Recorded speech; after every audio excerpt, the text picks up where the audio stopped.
हम general science देख रहे थे। जनरल साइंस में फिजिक्स देख रहे थे। फिजिक्स टॉपिक में हम मोशन ऑफ इक्वेशन देख रहे थे, है ना। तो इसमें आज देखेंगे विस्थापन क्या है। तो विस्थापन में रिवीजन करेंगे, पहले भी हम लोग पढ़ चुके हैं। तो विस्थापन का एक निश्चित दिशा में तय की न्यूनतम दूरी होती है ना। और ये क्या होता है, वेक्टर क्वांटिटी होता है, सदिश राशि। पॉजिटिव भी हो सकता है, नेगेटिव भी होता है, शून्य भी हो सकता है। इसका ऐसा यूनिट क्या होता है, मीटर होता है। इसका डायमेंशन जो होता है एल होता है। इनिशियल एंड फाइनल पॉइंट पर मिलने वाली चल रेखा का न्यूनतम दूरी होता है। जैसे मैं मतलब ए से बी की दूरी तय करें, तो ये जो येलो वाला जो लाइन है, ए से सी ई एफ जी के, ये क्या डिस्टेंस है, शॉर्टेस्ट डिस्टेंस जो ए से बी डायरेक्टली के विस्थापन। तो वही बोले इनिशियल है, ये फाइनल पॉइंट है। वो क्या है, जो पॉइंट को मिलाने वाले न्यूनतम दूरी को हम लोग क्या कहते हैं, विस्थापन कहते हैं, है ना। ठीक है। तो यहाँ देखें विस्थापन जो है, यहाँ पर क्या हम लोग नेगेटिव भी दिखा सकते हैं, पॉजिटिव और जीरो भी हो सकता है। तो यहाँ पर कोई डिस्टेंस हम मेजरमेंट से कर लिए जीरो लाइन ना रेखा में। तो यहाँ पर देखेंगे जब इधर से हम गए और इधर आए, तो x2 - x1, x2 से x1 क्या फाइनल और इनिशियल है। तो यहाँ पे देखेंगे -2 भी आ गया, और इधर से हम पूरे जाए तो जीरो भी मिल सकता है, जीरो। पॉजिटिव भी देखेंगे, x2 में x2 फिर निकालेंगे, x1 माइनस क्या जाएगा, पॉजिटिव भी आएगा। यदि कोई वस्तु की गति करते हुए पुनः अपने इनिशियल पॉइंट पर आ जाते हैं तो वस्तु का विस्थापन शून्य होती है, शून्य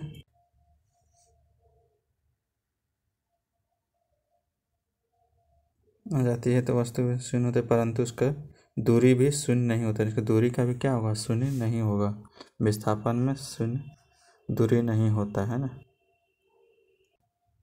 फिर यहाँ पर कोई एग्जांपल लेंगे, ए से बी की दूरी क्या 10 मीटर है, दूरी का मान कितना है यार, यहाँ पर विस्थापन क्या है 10 मीटर है ना। तो यहाँ पर नोट में याद रखें कि जो दूरी होगा है ना, और विस्थापन का कंपेयर करें तो क्या होगा कि विस्थापन से बड़ा होगा या इक्वल भी हो सकता है ना। यानी 10 के ही एग्जाम्पल क्या इक्वल भी है, और हम जब ट्रैवल से करें 10 से फिर आए तो कहाँ हो जाएगा 20 हो जाएगा, या तो फिर कोई रकम 5 था 15 हो जाएगा, है ना। तो बड़ा हो सकता है हमें या इक्वल हो सकता है। और दूरी का जीरो से स्ट्रेट लाइन के लिए होगा, और क्या होगा यानी दूरी विस्थापन तो इसमें बड़ा होगा, इट्स नॉट इक्वल टू अलग, यही वर्ड को अलग करें तो दूरी बाई विस्थापन क्या होगा 1 से क्या होगा बड़ा इक्वल होगा। दूरी बाई विस्थापन क्या होगा यानी 1 से छोटा होगा, छोटा इक्वल भी हो सकता है। एक प्रश्न देखेंगे, एक खिलाड़ी एक गेंद को सीधे ऊपर की ओर फेंकता है और गेंद h ऊंचाई प्राप्त करके पुनः फेंकने वाले हाथ में आ जाता है, तो गेंद द्वारा तय की गई दूरी, कुल दूरी तथा विस्थापन का अनुपात रेशियो क्या होगा। तो यहाँ पर देखेंगे एच हम लोग डिस्टेंस कुल दूरी क्या हो जाएगा, एच इधर से क्या होगा फिर इधर से आया होगा तो क्या हो जाएगा 2h हो जाएगा। अब विस्थापन क्या जीरो यानी यहाँ से गया होगा, है ना, कोई भी इसे लिए और एच डिस्टेंस है ना, और फिर से रिटर्न आया तो क्या आ जाएगा जीरो हो जाएगा। जैसे 10 लिया 10 इधर जीरो हो गया, तो विस्थापन क्या 2h हो जाएगा। तो रेशियो पूछा है ना, क्या पूछा है, रेशियो पूछा है। तो रेशियो हम लोग क्या कि 2h बाय जीरो, तो क्या होगा इन्फिनिटी आ जाएगा आंसर। यहाँ पर देखेंगे सर्कुलर पथ है, वृत्तीय पथ में हम लोग देखेंगे तो ये सर्कुलर में बनाएंगे, और यहाँ पर है ना डायमीटर्स को मिलाएंगे। तो यहाँ पर जैसे 1/4 भाग माने 4 इक्वल पार्ट में हम डिवीजन करेंगे। ए और बी का हम मान लेते हैं सर ट्रायंगल जो बना हुआ है, तो क्या होगा हाइपोटेनियस से करना, इससे लंब हो गया आधार हो गया। तो 1/4 के लिए विस्थापन हम निकालें कि 1/4 में कितना ट्रेवल किया ए बी, तो यहाँ पर क्या आ जाएगा r² क्यों 90 डिग्री है, तो यहाँ पर cos 90 का जीरो होता है तो r² बच गया। तो रूट देखेंगे तो क्या हो जाएगा r²2 r² का r निकल जाता है, ये 1/4 की निकल गया है ना। और आधा चक्र को हम निकालें यानी ऐसे आधा चक्र को पूरा हो गया आधा चक्र, तो कितना होगा इसका विस्थापन जो होगा वृत्त का व्यास होगा कितना होगा 2r होगा, ये r है यहाँ पर 2r हो जाएगा, है ना। और यहाँ पर देखें 3/4 बार हम निकालें कि 3/4 बार यहाँ तक हम लोग चक्र के लिए विस्थापन कितना हो जाएगा, तो √2r ही होगा, √2r होगा। पूरे को हम चक्र को करें तो विस्थापन कितना हो जाएगा जीरो हो जाएगा, क्यों वहाँ पर सेम पॉइंट से ये से स्टार्ट किया तो ये तक ही पहुँच गया, तो पूरा क्या हो जाएगा जीरो हो जाएगा, क्या हो जाएगा जीरो हो जाएगा, है ना। है ना स्पीड, है ना चाल, दूरी की दर बोलते हैं। कैसे बोलते हैं? चाल जो स्पीड है, दूरी की दर को कहते हैं। चाल इक्वल टू क्या हो गया? दूरी बटा समय हो गया, है ना पॉजिटिव चार्ज।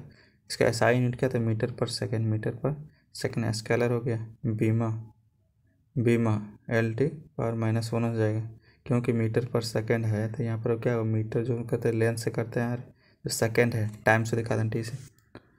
फिर नेक्स्ट देखेंगे कि जो दक्षिण का चाल तनिष्क चलाने के इंस्टेनियस स्पीड को स्पीडोमीटर चाल मापी द्वारा मापा जाता है ना। स्पीडोमीटर जो होता है ना इंस्टेंट स्पीड को रहता है, पहले भी थे ना ऑडोमीटर देखे थे। स्पीडोमीटर जो होता है यानी क्या हुआ? स्पीड को गाड़ी में जो लगा रहता है स्पीड जितना 60 के चल रहा है 70 चल रहा है, वो जो कांटा दिखता है ना वही है स्पीड।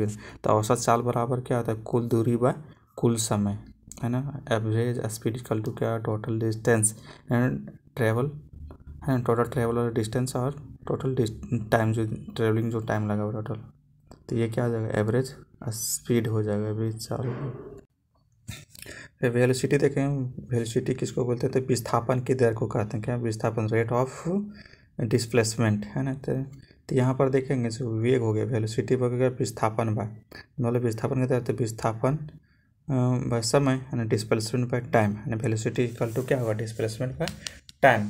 तो ये भी जो वेग होता है वेलोसिटी, जो पॉजिटिव भी हो सकता है, नेगेटिव भी हो सकता है, शून्य भी हो सकता है। इसका SI यूनिट क्या होता है? तो वेलोसिटी मीटर सेकेंड, मीटर पर सेकेंड। इसका डायमेंशन देखेंगे तो LT और T के पावर -1, क्योंकि यहाँ पर मास जो है, मास जो हम लोग, है ना, इसे डिनोट करते हैं L से, और इस टाइम, है ना, सेकेंड को टाइम से। तो ये राशि जो है वेक्टर है। फिर नेक्स्ट पॉइंट देखते हैं कांस्टेंट वेलोसिटी, है ना, नियत वेग या तो अचर वेग से चलने वाली वस्तु का विस्थापन क्या होगा? तो यहाँ पर क्रॉस मल्टी से यहाँ पर करें मल्टीप्लाई, तो S बराबर, है ना, क्या होगा? S बराबर विस्थापन बराबर यहाँ पर वेग, तो V इंटू T हो जाएगा। तो ये जो हम लोग को यहाँ पर कांस्टेंट कर दें वेलोसिटी को, तो क्या होगा कि S is directly proportional to time, है ना, वेरी वेरी इंपॉर्टेंट, है ना। क्या? स्पीड इज डायरेक्टली प्रोपोर्शनल किसका हो जाएगा? टाइम का।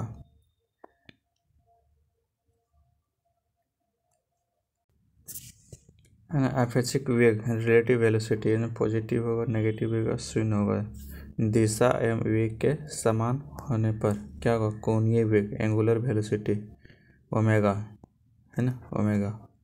क्या होगा? जैसे में हम लोग का जो रिलेटिव वेलोसिटी होता है, पॉजिटिव भी हो सकता है, नेगेटिव हो सकता है, शून्य। तो हम लोग यहाँ पर इसी तरह डिस्प्लेसमेंट भी देखें, वेलोसिटी की भी देखें, रिलेटिव वेलोसिटी भी देखें, उसका पॉजिटिव हो सकता है, नेगेटिव, शून्य हो सकता है। दिशा एवं वेग क्या समान होने पर, दिशा क्या होगा? समान होने पर हो जाएगा। इसका एंगुलर वेलोसिटी, है ना, इसको नेक्स्ट क्लास में देखेंगे, है ना। Thanks for watching.